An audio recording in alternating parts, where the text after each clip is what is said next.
Narendra Modi has given the impression the exertion of Indian military might has compelled the people of Kashmir to reconcile with India. That is absolutely false. Trump has spoken more than 35 times about this ceasefire and mediation, but India is not listening to Americans. Why it is so? President Trump, they should talk to Antonio Guterres.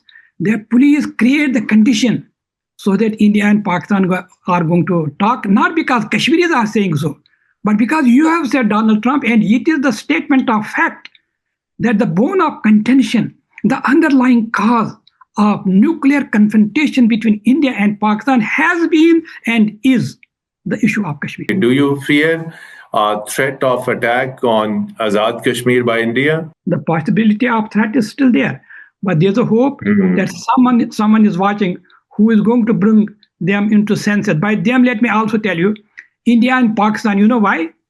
They have had more than 150 round of talks, but they never included Kashmiri leadership. I think Field Marshal should tell Donald Trump, those Kashmiri people who have suffered for the last more than 78 years. It is not I'm saying, it is international NGOs saying more than 100,000 innocent people got killed. They should be the part of the negotiations. In the latest gathering of Diwali, US President had told India categorical term that do not fight with Pakistan. But what do you think? Will America play any role in bringing India and Pakistan on negotiation table where the number one agenda could be Jammu and Kashmir? Without Kashmir, you cannot bring the peace between India and Pakistan. So that has been the underlying cause of tension between India and Pakistan.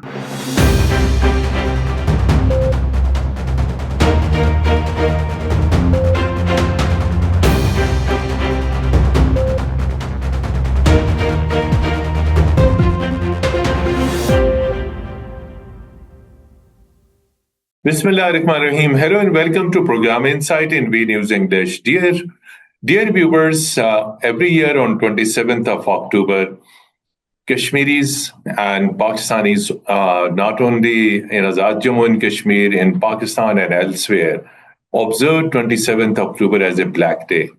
For the younger generation and for students of international affairs and relations, it might be for their information that it is the day when Indian forces landed in Jammu and Kashmir and ultimately occupied a portion.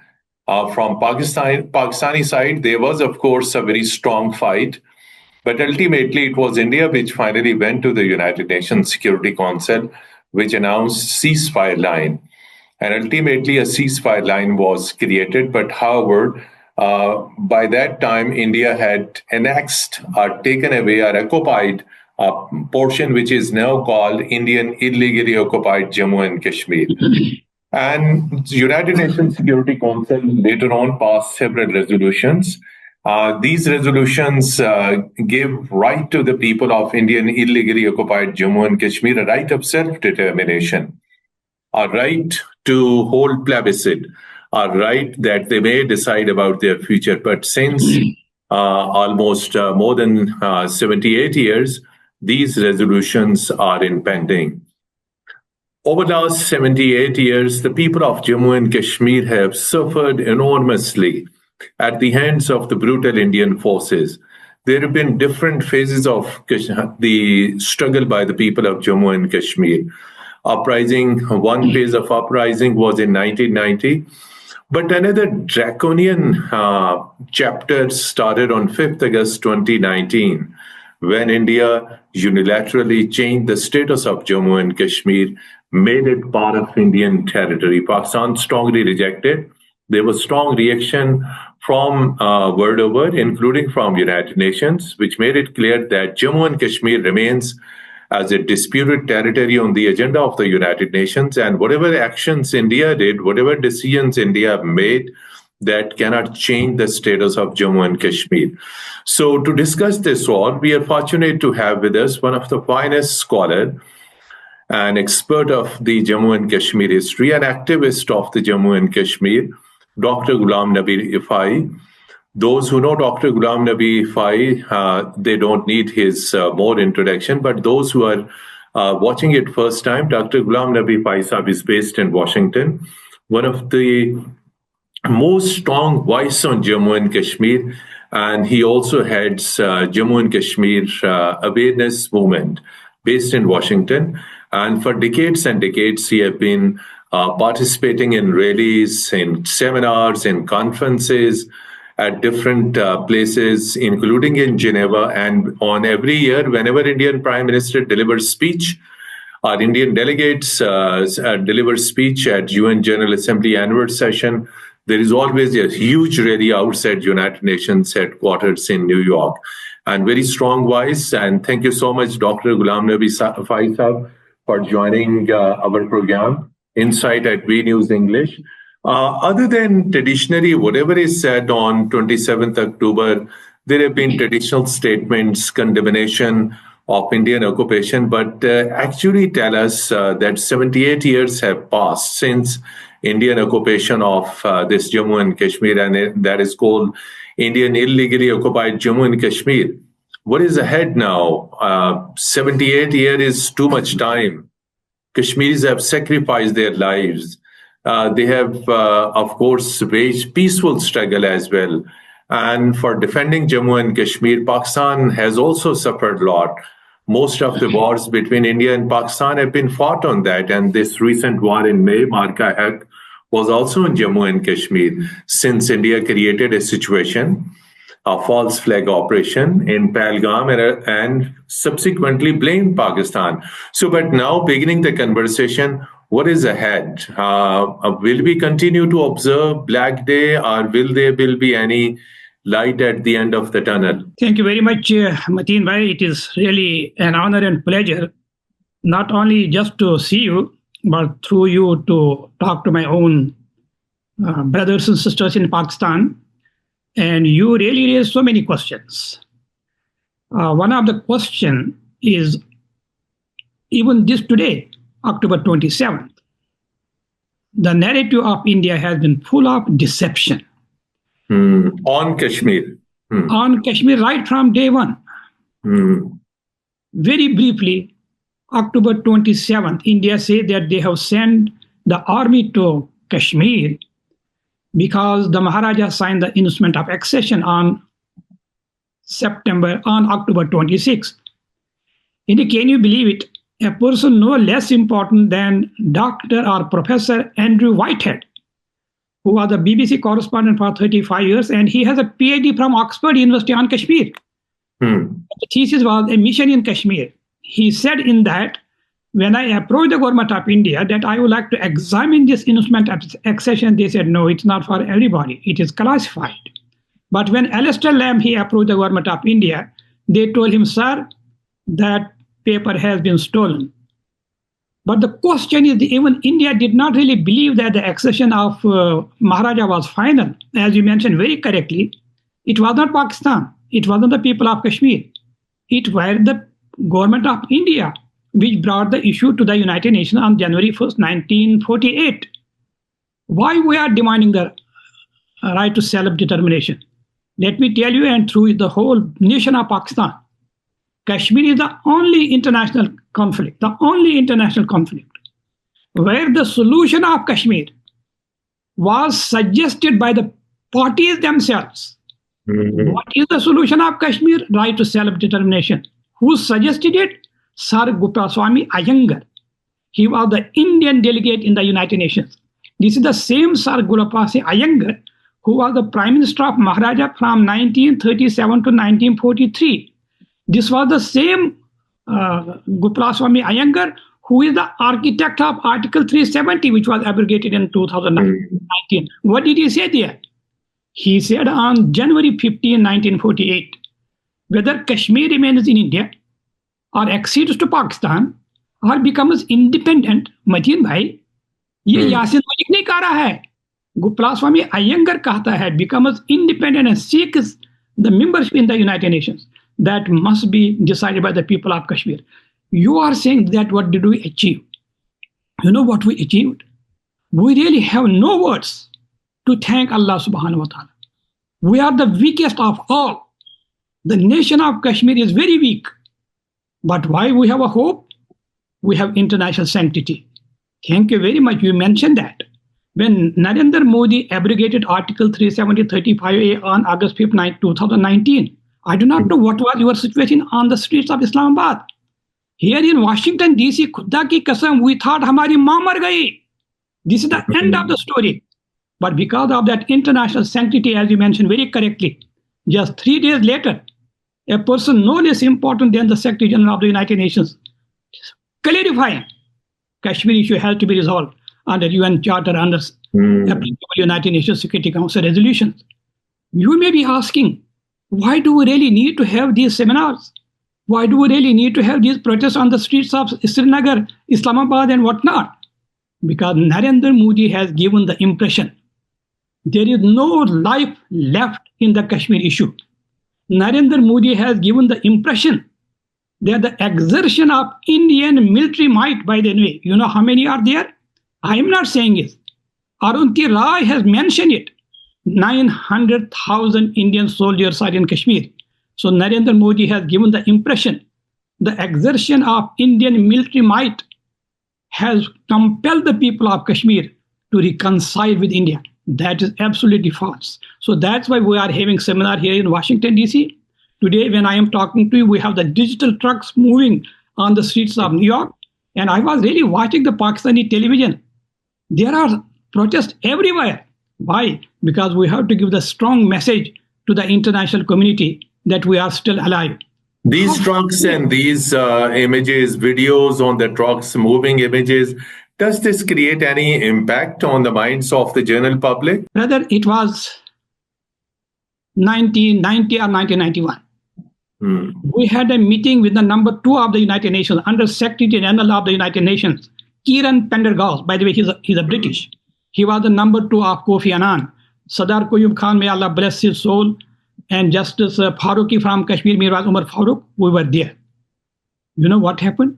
Before meeting him, we had a protest in the United Nations, in front of the United Nations. I'm talking about 1990, 1991, I don't know the exact year. You know how many people were there? Less than 100. Less than 100? 80, 90 people.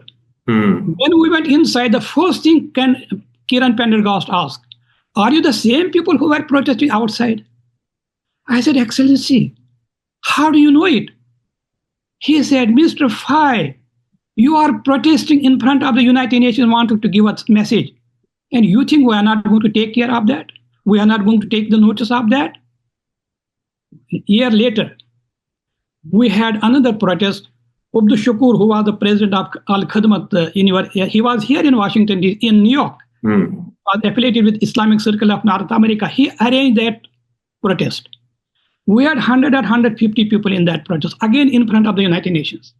Somehow Gilani Saab got the message that we had a protest on the streets of New York. Gilani Saab, may Allah bless his soul. Gilani Saab, जिन्होंने परवेज मुशर्रफ को नहीं माना, उन्होंने हिंदुस्तानी government को नहीं माना, उसने कहा मुझे इजाजत दे वहां पर बाहर जाने की, मैं देखना चाहता हूं कि हिंदुस्तान का ताबूत कैसे आगे जा रहा है. उन्हें मुझे फोन किया, कहा भाई साहब बहुत सुकून मिला. मैंने कहा क्यों? कहा आपकी रैली वहां यूनाइटेड नेशन के सामने थी. Mateen Sahab, we were less than 200. This is the impact. This is really the impact, particularly when these activities on the streets of Sargodha, Karachi, Quetta, Lahore, and Peshawar and whatnot, when the people of Kashmir are going to see, and more importantly, here in Washington, Brussels, London, so they have an impact. But the question is, my dear brother, you did not ask me, but let me say. I would like to, Dr. Faisab, 24th October is the day when AJK was created, Foundation Day, and it is also Day of the United Nations as well, which is known as UN Day. So the United Nations is one of the only biggest multilateral forum, intergovernmental body where all governments around the world, they are part of this system. And as you said, that it is still on the agenda of United Nations. How you see United Nations at 80? That 80 years United Nations has been 80 years old now, and two issues are one of the most long-standing and unresolved conflicts on the agenda of United Nations. One is Jammu and Kashmir, and the other one is Palestine. So, how you see the role of United Nations? Precise question is role of United Nations in addressing this conflict. India doesn't listen to UN. India doesn't listen to UNMOGIP, United Nations Military Observer Group in India and Pakistan. It has disregard to the UN Security Council resolutions. So, in this situation, don't you think there are question marks on the UN system? Not at all. You mentioned Kashmir and Palestine are the oldest issue.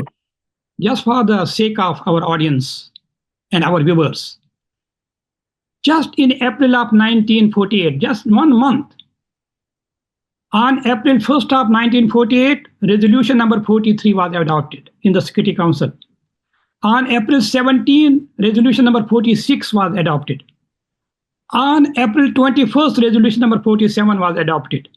On April 23rd of 1948, resolution number 48 was adopted. You know what these resolutions talk about? 43, 46, and 48. They gave the right to the people of Palestine. 47 gave the right to the people of Kashmir. By the way, 47th was adopted on April 21st, 1948. April 21st is Yom Iqbal. What is United Nations doing? The good thing is, as I told you, we have the international sanctity. The good thing is, what is the good thing? That's what I'm saying. We have the international sanctity and articulated by the most important people of the world. I will give 2 examples. Kofi Annan appointed Ambassador Ayala Lasso as a special envoy on Kashmir. India says no. Okay?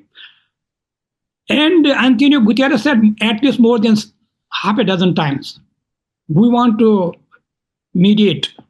As you said, Kashmir is a disputed issue. Donald Trump saying that you are at the brink of nuclear confrontation. I want to mediate. Now the question arises, who is going to tell the Antonio Guterres, who is going to tell President Donald Trump, you have said that I want to mediate. Kofi Annan and you, Antonio Guterres, you said that I want to appoint a special envoy. India says no, and you take the no of India answer. You know who can tell them? And I don't need to tell you. In Sharm el-Sheikh, who is in front of Donald Trump? The president of Macron. Who is in front of Donald Trump? The Prime Minister of Canada and Italy. And out of nowhere, he says, my friend Field Marshal General Asim Munir.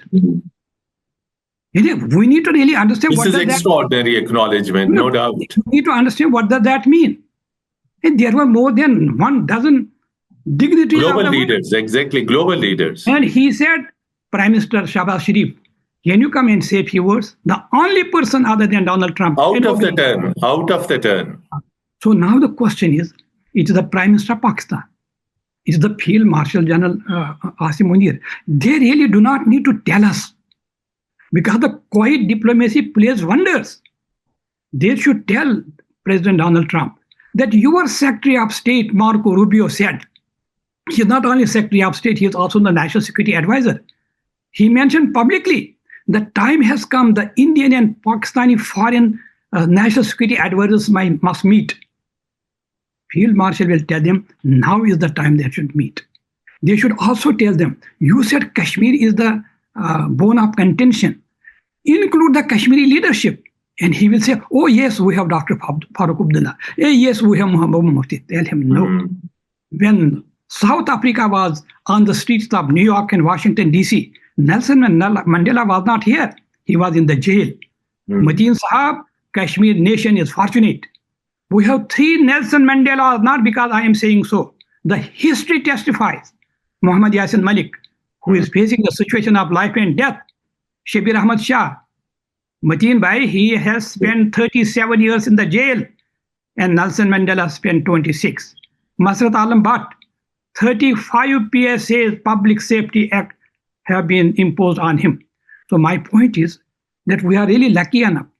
Field Marshal Asim Munir, and he has said publicly, we have to do something for the Kashmir issue. There is no doubt that under the leadership of this Field Marshal, Army Chief Field Marshal Asim Munir, Pakistan gave a befitting and extraordinary response to the Indian aggression. But question arises, It was United States which mediated and finally brought ceasefire, but India is not accepting this ceasefire by the American. India is not accepting as you mentioned, Trump has spoken more than 35 times about this ceasefire and mediation, but India is not listening to Americans. Why it is so?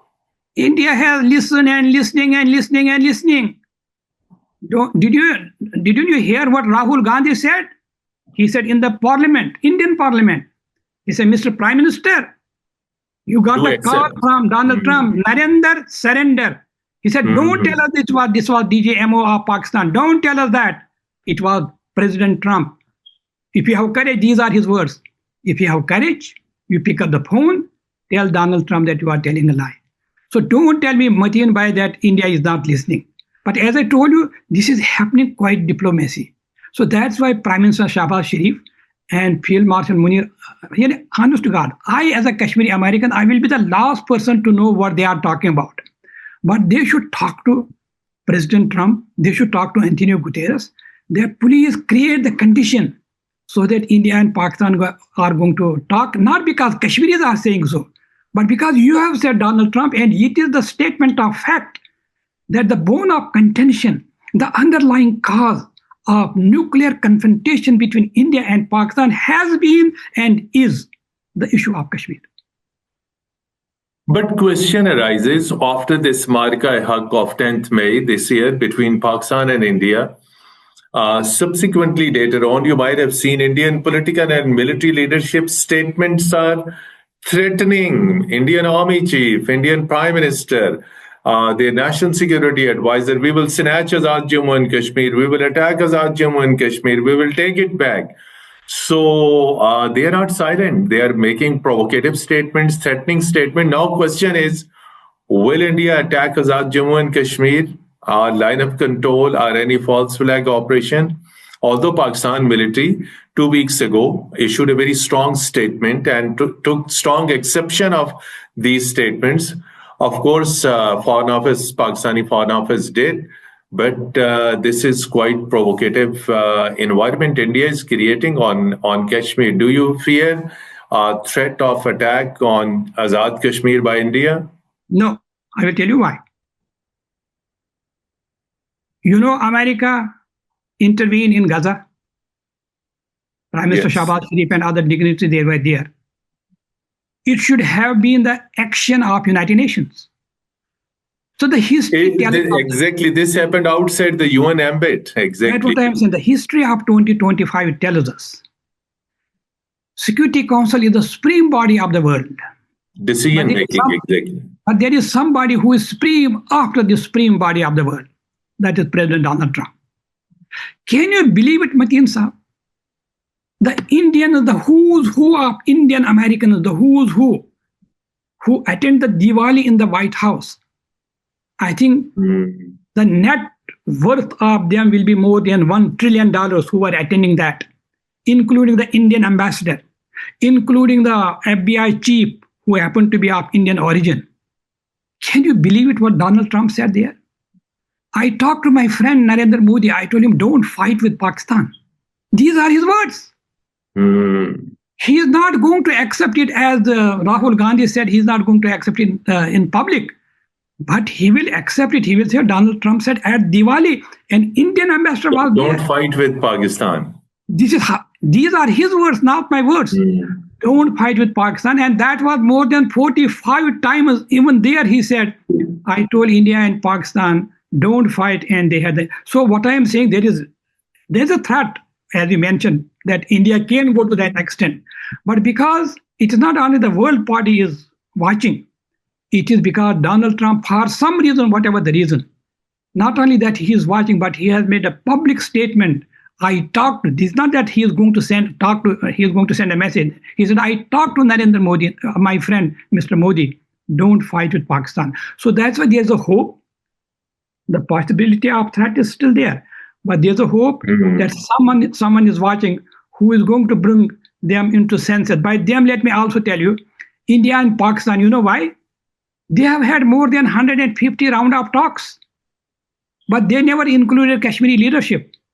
I think Field Marshal should tell Donald Trump, those Kashmiri people who have suffered for the last more than 78 years. It is not I am saying, it is international NGOs saying more than 100,000 innocent people got killed. They should be the part of the negotiations. So it is generally said that, of course, you are one of the expert of Jammu and Kashmir international relations. There have been dozens and dozens round of talks when situation was quite normal between India and Pakistan. When J.N. Dixit led the delegation to Pakistan, then the then Indian Foreign Secretary Salman Haider came to Pakistan and also held talks. So in almost in every government, there have been direct, indirect contact. So these all diplomatic options have exhausted. What do you think, in your opinion? Is the military action is the only solution? The way people of Jammu and Kashmir are waging an armed struggle, and this armed struggle is justified under international law because there is foreign occupation for a country, a foreign occupier. Two questions in one. One, that is the military action is the solution. If India attacks again, then Pakistan will definitely give a response. And in that situation, do you think this Jammu and Kashmir could be liberated? And of course, the second option that I've already told to you. That from 2010, it was the youth of Kashmir, not the leadership. It was the youth of Kashmir. They went directly to the house of Yasin Malik, and they went directly to the house of Sayyid Ali Gilani in 2010 after the martyrdom of Burhan Wani. The youth, they said, you come out, you lead us. It was not Gilani Sahab or Yasin Sahab who called the youth of Kashmir on the street. No, it was the youth of Kashmir. They came on the streets. They said, you lead us. We want to have a non-violent struggle in Kashmir. Sayyid Salahuddin, I am sure you have heard his name. A very big name. The chief of Hizbul Mujahideen. He was contesting election. I.K. Gujral saying here in Chicago, he said, we made the mistake. He was winning by 14,000 votes that election. And his rival was the Secretary General of the National Conference. His name was also Ghulam Shah. Salahuddin's name is also Muhammad Yusuf Shah. You know what did they do in the evening? They announced that Sayyid Salahuddin is losing by 14,000 votes. That's why he picked up the gun. But I am sure if you are going to talk to Sayyid Salahuddin today, by the way, we know each other from day one. You know, we are from the same village, just 1 mile apart. He is also going to tell you, I have not talked to him, by God, but he is going to tell you, if Kashmiri leadership is the part of the negotiation between India and Pakistan, I will be the last person who is going to use the gun. So gun is not a solution. It is not what I am saying. Can you believe it? That ultimately, even in Gaza, Netanyahu was compelled to come to the surrender table. Exactly. He said, I can listen to you, Marco Rubio, I can listen to you, President Trump, I am not going to listen to Erdogan. Donald Trump said, if you want to have a negotiation, President of Turkey is going to be there. So what I am saying that this peaceful talk is really going to be the key. And that's why for that, our demand means yours, government of Pakistan, and our demand. The political leadership of Kashmir, which is in jail, they need to be released without any condition, and they need to be the part of negotiation. So you are saying that political leadership should be released and they should be part of negotiation. And as in the latest gathering of Diwali, US President had told India categorical term that do not fight with Pakistan. But what do you think? Will America play any role in bringing India and Pakistan on negotiation table where the number one agenda could be Jammu and Kashmir? Because India says it's ready to come, right? But it will discuss terrorism, not Kashmir. So India is skipping Kashmir from the agenda. So even if the talks take place in future, what are your thoughts? Pakistan has already said publicly. By Pakistan, I mean both civilian and the military administration. They have said, let us talk about the terrorism too. Let terrorism be the part of the negotiation. Jammu and Kashmir, number one, exactly. Whether it is number one or number two, we should not go into that numerical fight. But the question is that without Kashmir, You cannot bring the peace between India and Pakistan. So that has been the underlying cause of tension between India and Pakistan. Can you believe it? Donald Trump, before he became the president, he said 5 times, at least I heard 5 times, maybe he said more than 5 times. He said, if I am going to become the president, it is before he became the president first time, I am going to teach Pakistan a lesson. You might have heard that. And he has a fundraising in New Jersey, which is, outskirts of New York, by Indian Americans.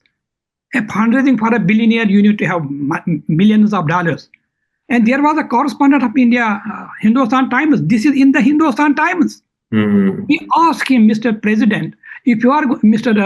Donald Trump, if you are going to become the president, what will be your policy towards Pakistan? You know what was he expecting? He was expecting he is going to tell me that I am going to teach Pakistan a lesson. These are his words. You cannot misquote anybody, and for that matter, you cannot misquote Donald Trump. He said, I will be honored. This became before he became the president in October of 2000, whatever it was. I will be honored to mediate between India and Pakistan to help resolve that hot tinderbox of Kashmir. So that's why what I am telling you, honest to God, it comes really from my heart. Field Marshal is the key. Whatever the reason, he has a chemistry with Donald Trump. To have a chemistry with Donald Trump, you don't know, it's not that easy. So it's an extraordinary in Pakistan, US. He does not need to tell you as one of the most reverend, respected journalists of Pakistan. Nobody. Let him talk to Donald Trump on his own and tell him that. And that is the key. That is going to, because India, again, if India knows that Field Marshal or Shahbaz Sharif is generating a pressure in public, they will react. So let it be the quiet diplomacy behind the scene, but something has to happen. We cannot only take it for granted that Field Marshal has said it, but Field Marshal has to take action, inshallah. Field Marshal has to take action. I would like to seek your opinion on last point. Currently, on border with Pakistan, India is holding military exercises. They have deployed commandos. They have placed military drones. And only 3 days ago, there have been military exercises also. Air exercises by Indian Air Force. What is this? Is it a threat to Pakistan or a message to Pakistan, or what? Why India is doing it along with the border with Pakistan? Drones, commandos, air exercises. This question was answered by Rahul Gandhi. Rahul Gandhi said, Mr. Prime Minister, our challenge has always been China. Our challenge has been that China and Pakistan should never come closer. Because your failed foreign policy, not my words, these are the words of Rahul Gandhi. Because of your failed foreign policy, do you know, these are his words, do you know, Mr. Prime Minister, when you were fighting Pakistan, you were fighting Pakistan and China together. And one of the most important defense analysts, Sahani, he said, I could not believe it until today. Prime Minister Modi has not said a single word against China. So that's why your question, there are these, on the line of control, it's a ceasefire line. But anyway, because India knows it will not be only Pakistan. It will be China as well. It will be China as well. So that is that deterrent. You see, that's a deterrent. Chinese sport is the deterrent. You wanted to say this. It's a public knowledge now. The nation of Pakistan should really thank China. It was China, as you said, that nothing has happened in the Security Council. It was China which brought the issue of Kashmir to the Security Council, not once, not twice, 3 times after 2019. And they may bring it again. So China stands behind Pakistan. True? It is not the theory. It is an action. We had a meeting. Our delegation has a meeting with the Chinese mission here in what is that? Last sentence, one sentence from you after this 78th Black Day. How you see the future of Jammu and Kashmir conflict in the years to come? It is very bright. If we will take the advice of Muhammad Yasin Malik and Sayyid Ali Gilani, who was known as the symbol of accession to Pakistan, he said publicly, if a referendum takes place and the people of Kashmir, they vote for India, I will accept that. Who is saying that? The symbol of accession to Pakistan. Muhammad Yasin Malik, who is the symbol of independence, he said the same thing. If the people of Kashmir are going to go through the referendum and decide towards India, we have no problem. So that's why the referendum has to take place. Let the people of Kashmir decide, and they cannot decide only between India and Pakistan. India and Pakistan, let me make again clear, not Kashmiri leadership, Muhammad Yasin Malik, Shabir Ahmad Shah, Masrat Alam. It's the trio, the tripartite talks with the trio leadership of Kashmir. And inshallah, as I told you, with the mediation of Donald Trump and with the intervention of United Nations, the people of Kashmir, they are going to exercise that right to self-determination. Excellent. The takeaways is that with the intervention of US President Trump, the people of Jammu and Kashmir are going to exercise their right of self-determination, also with the support of the United Nations. This is your extraordinary comment, and that is our takeaway of this program. Thank you so much. Despite your very busy schedule, you participated in our program and spoke in depth about different aspects of Jammu and Kashmir conflict. Dear viewers, till our next program, goodbye and Khuda Hafiz.